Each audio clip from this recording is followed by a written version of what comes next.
adik-adik, terima kasih sudah menekan video ini. Kali ini kita akan masuk pembelajaran IPA, khususnya bagi kalian adik-adik semua yang duduk di bangku kelas 7 SMP. Nah, di sini Miss akan membagikan penjelasan tentang topik pencemaran lingkungan. Oke, dan kalian boleh sambil menyiapkan pulpen dan juga notebooknya untuk menuliskan hal-hal penting yang akan disampaikan di dalam video ini. Nah, adik-adik semua, bagi kalian yang baru pertama sekali datang ke channel ini, silahkan tekan tombol subscribe agar Miss semakin semangat memberikan video pembelajaran untuk kalian. Dan jangan lupa di akhir video kalian boleh memberikan apresiasi kalian dengan menekan tombol like untuk video ini. Oke adik-adik, nah selamat belajar. Nah, pencemaran lingkungan. Nah, dari kata ini, kata pencemaran, mungkin kalian pasti sekilas sudah mengetahui apa arti dari pencemaran. Nah, adik-adik, pencemaran ini adalah suatu perubahan akibat faktor abiotik yang biasanya menjadi faktor perusak ekosistem dari yang biotiknya. Wow, apa sih Miss yang disebut dengan faktor biotik dan abiotik? Nah, di sini Miss akan tambahkan juga penjelasannya. Jadi, biotik itu adik-adik adalah faktor di dalam lingkungan di mana biotik ini berarti benda yang hidup. Artinya, dia adalah makhluk hidup. Contohnya makhluk hidup ya. Makhluk hidup itu berarti bisa jadi manusia, hewan, dan juga tumbuhan. Nah, biasanya si faktor biotik ini akan mengalami gangguan ekosistem yang dimana gangguan tersebut bisa berasal dari faktor abiotik. Abiotik itu berarti kebalikan dari biotik, yaitu benda yang tidak hidup. Yang tidak hidup berarti apa saja? Bisa udara, ya, bisa tanah, oke, bisa air, oke. Nah, dari faktor abiotik inilah yang mungkin mengalami kerusakan sehingga membawa efek terhadap faktor biotik, hingga yang biotik pun ikut mendapat kerugian atau kerusakan. Itulah pencemaran. Ya, berarti kalau kita buat secara singkat, pencemaran ini adalah di mana faktor abiotik dan biotik mengalami kerusakan. Oke? Nah, sekarang sebelum kita lanjut lebih dalam lagi tentang apa saja pencemaran lingkungan, kita harus paham juga apa yang menjadi jenis-jenis dari pencemaran. Jadi tetap fokus mendengarkan video ini sampai selesai ya adik-adik. Nah, untuk lebih memahami, misalkan berikan satu contoh, yaitu kerusakan yang terjadi akibat si faktor abiotik. Nah, kalian tahu kendaraan bermotor biasanya mengeluarkan asap, bukan? Nah, asap tersebut bisa menjadi faktor yang merusak lingkungan. Kira-kira apa? Kalian sendiri juga mungkin kalau di lingkungan rumah kalian itu ada tetangga yang punya kendaraan yang asap dari knalpotnya itu sangat-sangat hitam dan juga sangat banyak. Apa yang kita rasakan? Otomatis di sana akan terjadi yang namanya pencemaran udara. Oke, artinya udara di lingkungan kita pun menjadi kotor akibat dari asap kendaraan tadi. Nah, asap tersebutlah yang menjadi faktor abiotik. Dan kita sendiri yang mendapatkan efek dari asap tersebut adalah ya biotiknya. Paham sampai di sini? Oke, selain itu misalkan berikan 2 jenis bahan yang menjadi sering sebagai pencemar. Ya, apa saja itu, Miss? Oke. Nah, yang pertama sebagai bahan pencemar itu adalah kelompok degradable. Oke, degradable ini adalah polutan. Polutan itu adalah pencemar ya. Di mana pencemar ini, si sampah ini masih bisa diuraikan. Itulah kelompok degradable. Dia masih bisa diuraikan menjadi sesuatu hal yang berguna sehingga tidak jadi dia sebagai pencemar. Oke, apa kira-kira contohnya? Degradable yang dapat diuraikan berarti adalah kotoran. Kotoran manusia, kotoran hewan ya, itu akan bisa diuraikan. Menjadi apa? Pasti kalian sudah tahu. Menjadi kompos organik ya. Artinya seperti ini. Mungkin kalian punya peternakan sapi, kerbau, kambing, lalu ayam ya. Otomatis hewan-hewan peliharaan kalian ini akan tentunya mengeluarkan sisa-sisa metabolisme, yaitu si kotoran, si fesesnya. Nah, disinilah kita sebagai manusia atau sebagai yang punya peternakan tersebut harus lebih bijak. Bijak ngapain, Miss? Bijak memanfaatkan kotoran-kotoran tadi agar tidak jadi sampah bagi lingkungan. Ya, itu bisa kita olah menjadi pupuk organik yang baik mungkin untuk tanaman kita ya kan. Mana tahu kita selain punya peternakan, kita punya perkebunan yang luas juga yang tentunya membutuhkan kompos yang organik seperti itu. Oke, nah akhirnya bagaimana? Tadinya mungkin kotoran-kotoran ini menimbulkan bau busuk, bau yang tidak enak. Nah, tidak berkepanjangan dirasakan oleh penduduk sekitar, ya kan? Mereka pun jadi tidak mengeluh, aduh peternakan si ini buat pencemaran udara ya, bau sekali. Nah, kita tidak mendapatkan keluhan seperti itu karena kita rajin memanfaatkan kotoran dari hewan ternak kita. Itulah bahan pencemar berupa atau yang menjadi kelompok degradable atau yang masih dapat diuraikan. Paham sampai di sini? Oke, selain degradable, ada juga kelompok non-degradable. Di sana juga sudah katanya itu non-degradable, berarti tidak kelompok degradable. Nah, ini adalah kelompok polutan yang tidak dapat diuraikan. Ya, tidak dapat diuraikan oleh alam. Contohnya apa, Miss? Contoh sampah yang berbahan kimia, berbahan merkuri, berbahan timah hitam, berbahan arsenik, atau bahan-bahan atau zat-zat kimia lainnya. Itu adalah contoh non-degradable yang tidak dapat diuraikan. Oke? Paham ya sampai di sini?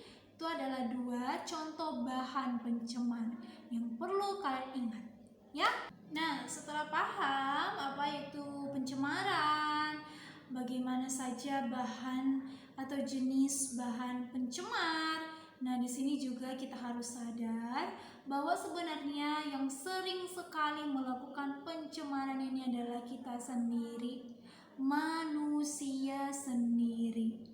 Ya, secara sadar ataupun tidak sadar. Contoh kecilnya yang sering kita lakukan untuk merusak alam adalah menggunakan sampah plastik atau kantong plastik secara berlebihan. Betul? Contohnya nih, kita lagi belanja ke pajak atau belanja ke supermarket atau swalayan atau Indomaret ya. Kita belanja dan kita walaupun barang yang kita beli itu kecil ya, kita minta kantong plastik dong tempatnya.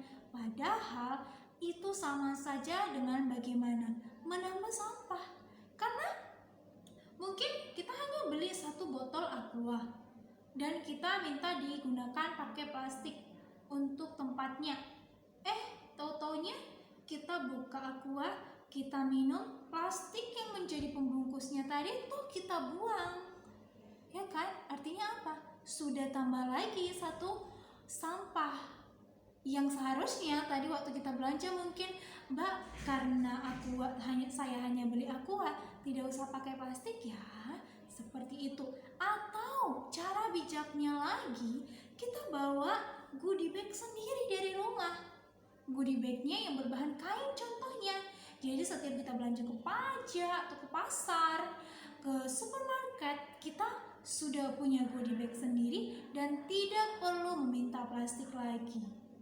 Nah, goodie bagnya Miss, kalau misalkan kotor gimana? Ya kita cuci, asalkan goodie bag tersebut berbahan kain yang bisa kita gunakan berkali-kali. Seperti itu ya. Selain itu, kita sering menggunakan kendaraan pribadi. Ini memang tidak dilarang kita punya kendaraan pribadi ya, itu hak kita. Namun ada baiknya kita lebih rajin bepergian menggunakan kendaraan umum. Yang tentunya bagaimana? Coba kalian bayangkan. Contohnya di kota-kota yang padat penduduk. Masing-masing mungkin sudah punya kendaraan pribadi sendiri. Semakin banyak kendaraan pribadi artinya semakin banyak juga pencemaran udara dari asap kendaraan kita. Oke. Nah, masih di berbagai kerusakan yang sering dilakukan manusia, adanya pembakaran hutan. Ini juga mungkin karena ingin membuka lahan untuk menjadi lahan tempat pemukiman, ya kan? Padahal hutan itu disebut juga dengan paru-paru dunia. Semakin banyak pohon di bumi kita, artinya penghasil oksigen pun akan semakin banyak. Namun kalau misalkan hutan terus ditebangi, bahkan dibakar untuk diubah menjadi pemukiman, artinya pun oksigen di bumi kita akan berkurang ya, karena sumber oksigen terbesar itu berasal dari pohon. Nah, jadi kalau bisa adik-adik semua bisa membantu menggalakkan untuk menghasilkan oksigen lagi, yaitu dengan cara menanam pohon di depan rumah mungkin ya, yang tentunya pokoknya jangan yang terlalu besar-besar, atau menanam tanaman hias ya, bunga. Nah, dari bunga tersebut pun nanti akan menghasilkan oksigen juga. Dan ini mungkin bisa kita buktikan. Bagi kamu yang punya banyak tanaman di lingkungan rumah, pasti udara di tempat kamu akan jauh lebih sejuk dibandingkan di kota-kota besar yang lebih banyak gedung-gedung atau pemukiman, ya kan? Nah, selain itu juga manusia atau mungkin diri sendiri dan kalian juga sering tidak sengaja membuang sampah sembarangan. Membuang sampah ke paret, membuang sampah ke sungai, dan akhirnya saat hujan turun, sampah-sampah tersebut pun akan berkumpul dan menghambat aliran air. Jadinya apa yang akan terjadi? Banjir. Jadi jangan salahkan kalau misalkan di daerah kamu itu sering banjir, kamu marah mungkin sama alam. Kenapa sih di daerah sini selalu banjir? Coba salahkan diri sendiri dan coba pikirkan selama ini perbuatan kita terhadap lingkungan sudah baik atau belum? Gitu. Nah, itulah berbagai contoh kerusakan yang sering manusia lakukan untuk lingkungan. ya. Jadi sebenarnya pencemar terbanyak itu adalah kita sendiri, manusia sendiri. Oke, sekarang kita akan lanjut membahas jenis pencemaran. Pencemaran yang pertama adalah pencemaran udara.